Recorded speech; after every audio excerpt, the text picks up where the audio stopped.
Howdy y'all, welcome back to the channel. My name is Andrew. It's the holiday season and I'm sure just like me, you've seen all the videos about GPU prices and which GPUs to buy at which price category. And I think I have a contender here for the best GPU under $400, and that is the RX 6800. It's a 16 gigabyte GPU. It's very powerful, should be great for 1440p gaming. And at Best Buy, it comes in at $389.99, at least for now. We'll see how long stock lasts. But anyway, I want to take a look at it in a few games. And so let's get right into it. Real quick, before we get started, I just wanted to take a look at our system specs. We've of course got the RX 6800. It is a 16 gigabyte graphics card. Resizable bar is enabled. We are on Adrenalin software version 23.12.1. We are on a Core i7-13700K with 64 gigabytes of DDR5. So let's get into our first game, the one and only Cyberpunk 2077. Let's take a look real quick at our graphics settings. We're gonna be at 1440p, which is right where this card belongs. We're gonna go straight to the high preset, turn off upscaling, turn up crowd density, turn off a few of these things here like motion blur and all that. And let's see where this puts us.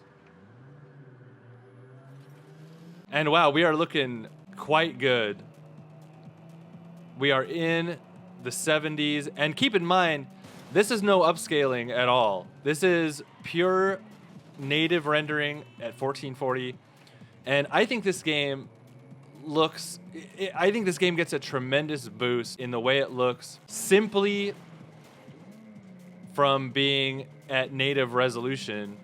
You know, there's nothing wrong with turning on upscaling or anything like that, but if you have the ability to run it without the upscaling, it looks so clear and smooth. It's really great. I feel like and we're gonna take a look at it in a moment, but the upscaling really softens everything in my opinion. So while we're talking about that, let's actually add some quality FSR to this. So yeah, I feel like it makes it less clear in this really weird way when you add FSR. But then of course, at these settings, you get a massive FPS boost, and now you're getting close to 100. So is the trade-off worth it? I think at high settings, I would say just go for native rendering, because it looks so good and everything just looks more clear to me. Like I just feel like I always have like visibility issues in this game with any kind of upscaling. But with that said, let's go up to Ultra and let's see if we can sneak by at Ultra without any upscaling. And yeah, it looks so clear and nice and good. And I don't think this is a very demanding area. I'm usually not this bad of a driver, I swear. So we're in the 50s, and the thing is here, oh my God. This looks so good. Look how colorful it is. And the thing is, we're in the 50s and 60s, and you know, some people disagree with me in the comments about what frame rate is playable. And some people say like they need to be up in the 70s and 80s for it to be playable. See, to me, it all has to do with frame times and consistency. And this game is so consistent that I believe you can dip down way below that number and still be playable. Like right now, this is absolutely playable, especially if you have a variable refresh rate display. But let's try to make it a little more playable and turn on FSR quality. Let's see where that gets us at Ultra settings. And yeah, that gives us a nice boost up into the 70s. So if you if you are one of those people who just needs the frames, and don't get me wrong, I love frames myself, but we're talking about, you know, a sub $400 graphics card and how really impressive it is. And this to me is extremely playable. And it's very good. So let's try to push it. Let's do Ray Tracing Ultra. We're gonna use quality FSR, and you know, I am pretty blown away by how this performs with ray tracing on. I think this is definitely outclassed by its NVIDIA counterparts. The frame pacing is, as there's a huge spike there, of course, but the frame pacing in general is so smooth that this is not a horrible experience at 1440p Ultra RT with quality FSR. It's just not that bad. It's just not that bad. So I think overall, Cyberpunk 2077 on the RX 6800 gets a big W. The rasterized performance and the total juice to be able to handle this game at native resolution. And that's great. So yeah, Cyberpunk is a W. Let's move on to the next game. Next up is The Last of Us Part 1. And this game, once again, we're going to try to do it at native res 1440p. And we're going to start at the high graphics preset and just see where that gets us right off the bat. And right at 60, just right at 60. Are we like locked in? So yeah, I was wondering why we were locked at 60, but wait, I had VSync on. But yeah, whoa, now we're, man, this is really good. 1440p native resolution, and we're up in the high 70s, 80s, 90. And this game is obviously known to be a memory hog. But wow, what a great experience so far this is. So obviously this is totally awesome and playable. Oh hey. This is totally awesome and playable at the high settings. So I want to see what happens when we get up to the ultra settings. Ultra preset, let's go. And we are still up in the 80s. And you can see we're over 12 gigabytes of RAM. We are utilizing, apparently, the 16 gigabytes. And that's helping this game out. Oh, shit. Oh, my God. Hey! Shit. Oh, my goodness. Oh, no. Oh, shoot. Oh my God. I guess the flamethrower didn't do me very good. Okay, let's see if I can do a little bit better this time.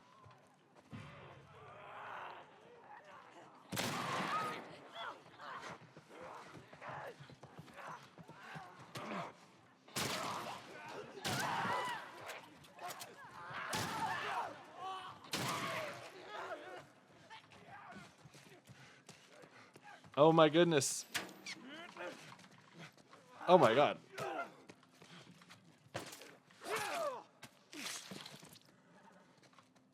Jeez Louise. Okay. Well, that was fun. But anyway, the performance is great. You don't need upscaling, you don't need anything.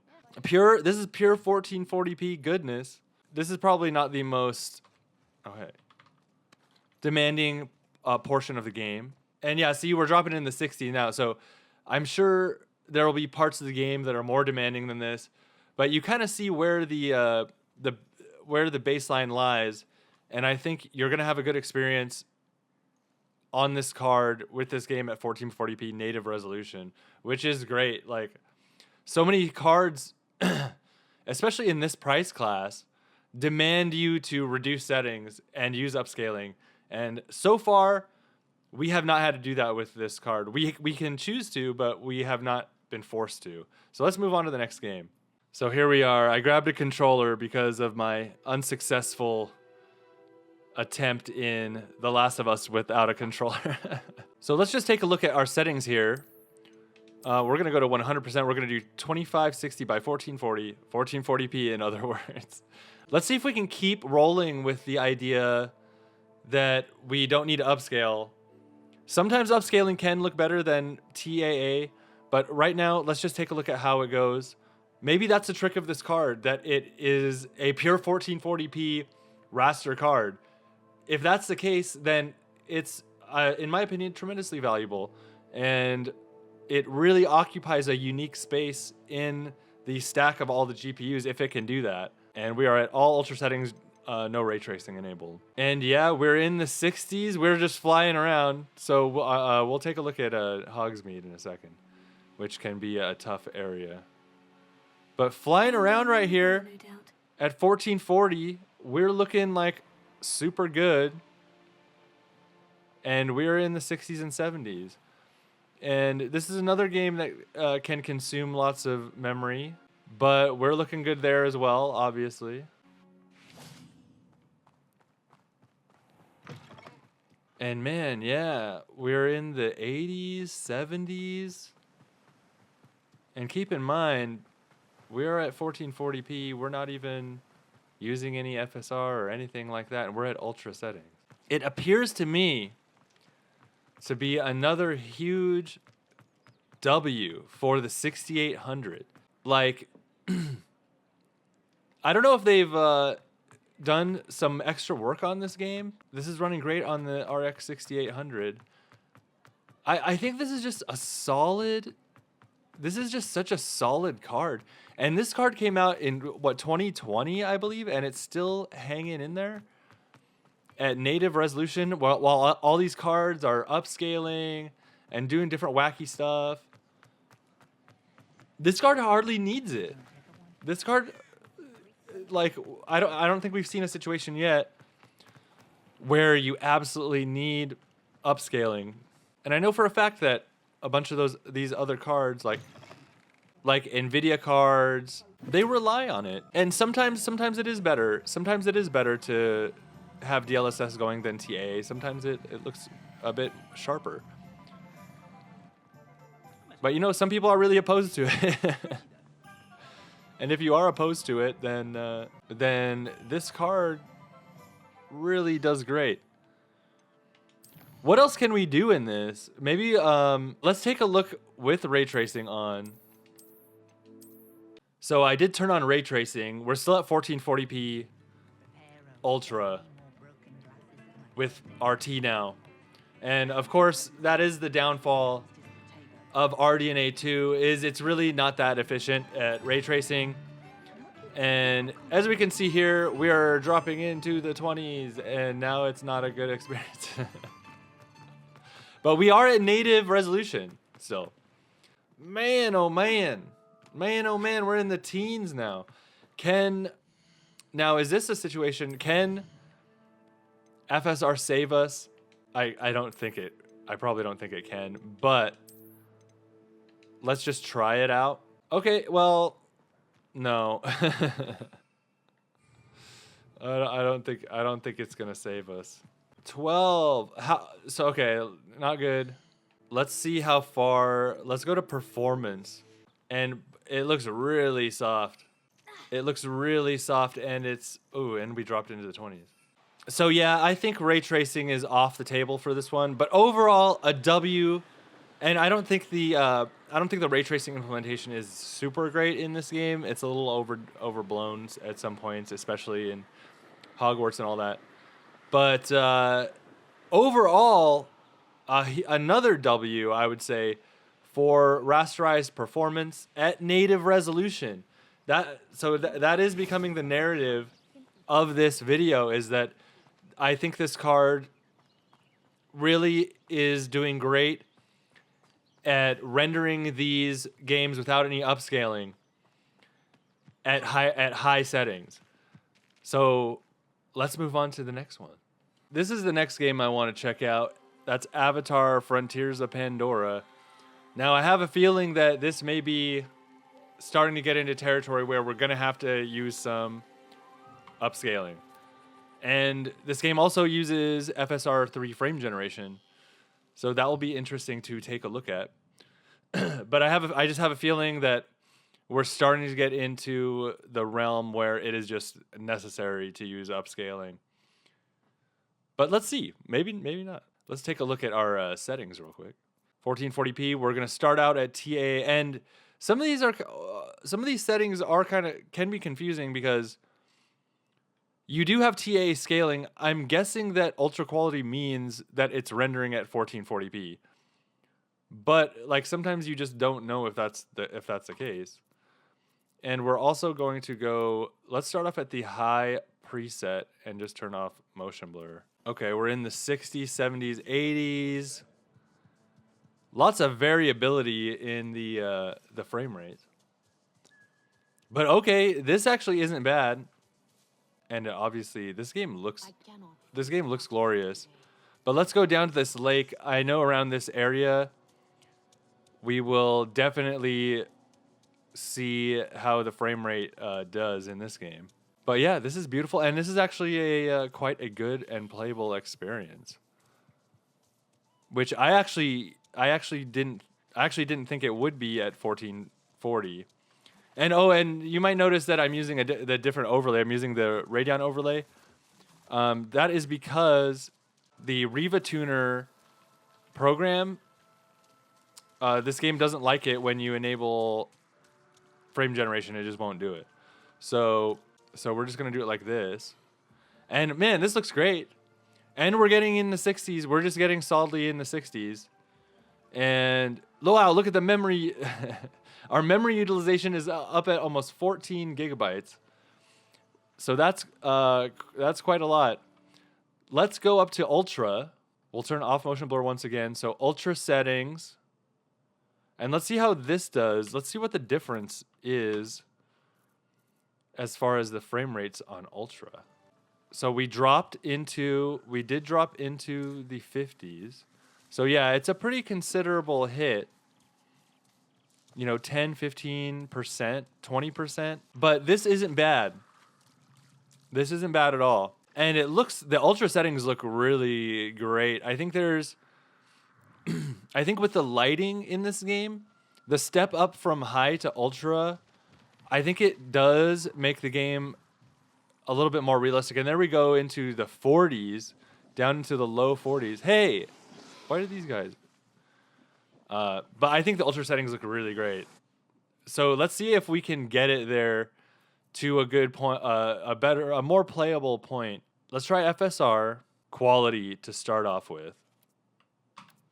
And like I was saying, you can play this game at high, at native resolution, and you're fine, in my opinion. And that did a little bit. That gave us like 10 to 15%, maybe even a little bit more than that, just by going to FSR quality. And this implementation seems really good because I didn't notice any of the weird. I'm not noticing any of the typical weirdness of FSR as I'm just roaming around here. Maybe that is partially to do with just the environment of this game. But sometimes I feel like FSR just is a little bit over sharpened at times. And also that it can make things appear grainy a little bit. So we're up at 60. So now that we're up here, and I don't necessarily think this is a great base resolution to start to use frame generation, but let's just try it and see what the experience is like. It worked. It appeared to work. Okay, FSR quality, Ultra settings, frame generation. And this is, in fact, with VRR on, which I think is a mistake I made in my last Pandora or Avatar Pandora video, is that I did not have VRR or VSync on, which was a problem. This is pretty great. This is pretty great, I have to say. I'm kind of impressed. And as far as I can tell, very little input latency. Like, it really is not an issue that I can tell right now. And we're up over 100 frames. To be honest with you, I'm impressed. I'm quite impressed with this. And as we go in here, we're just getting higher and higher frame rates. And this looks great. This is looking and playing great. So this is a W for this implementation, as far as I'm concerned. So we're hitting all kinds of W's. I think our only L we took so far is really Hogwarts with ray tracing. That was a big L. But we mostly got W's here. Ugly armor. Hey, what the Kirby's heck? hide is better. Oh man, brutal, brutal. Yeah, but this is cool. This looks great. This plays great. FSR 3, sure. Frame generation. We got maxed out settings. Impressive, quite impressive for the 6800. Under $400, by the way. This is cheaper than. This is 16 gigabytes. I haven't looked at the prices recently, but supposedly the 4060 Ti, which admittedly NVIDIA has great features. They do have great features. DLSS is awesome. DLSS frame generation is awesome. But to get the same amount of VRAM from NVIDIA, you have to pay what, $499? More than $100 more than this card. And we're seeing with this card, I would be surprised if that card outmatched this one in raster performance. Maybe that's something I've got to test out. But then you see games like this, which implement FSR 3 in such a nice way and really provide a great experience. It doesn't look as good for NVIDIA, even with all their great features, because you see that a card from 2020 with 16 gigs of RAM can play all these games, have the rasterized performance to play all these games pretty much at native resolution, and then you can max them out with some FSR 3 frame generation. That's pretty good for this card coming in at $389. But anyway, let's go to the final game in our little series. This is another good W for this card. Unfortunately, I think this might be the end of the road for this card, this game. I think we're gonna have a struggle here. This is, of course, Alan Wake 2. I think we're gonna struggle to get 60 in this game. And man, he looked weird right there. So let's just check out what settings we've got going on right off the bat. We are at 1440p native. Now this is using FSR 2, but at the native rendering. So they have a special name for that they call it FSR native. And no ray tracing, which that will absolutely destroy this card, by the way. And let's start off at the medium preset. All these presets are very high end, and they all look really good. So let's just see what this gets us.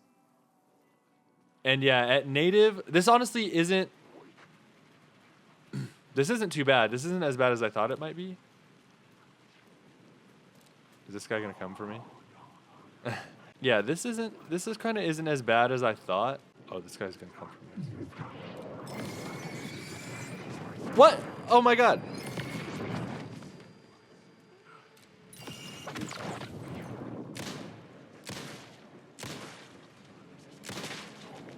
Okay, got him.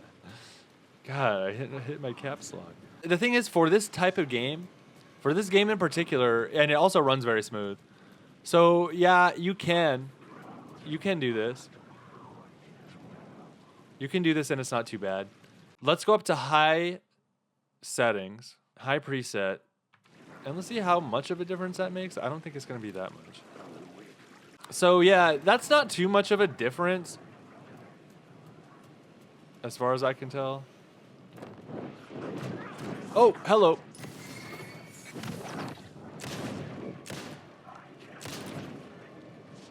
The shadow moved too fast to see. Where had it gone? Oh, come on, man.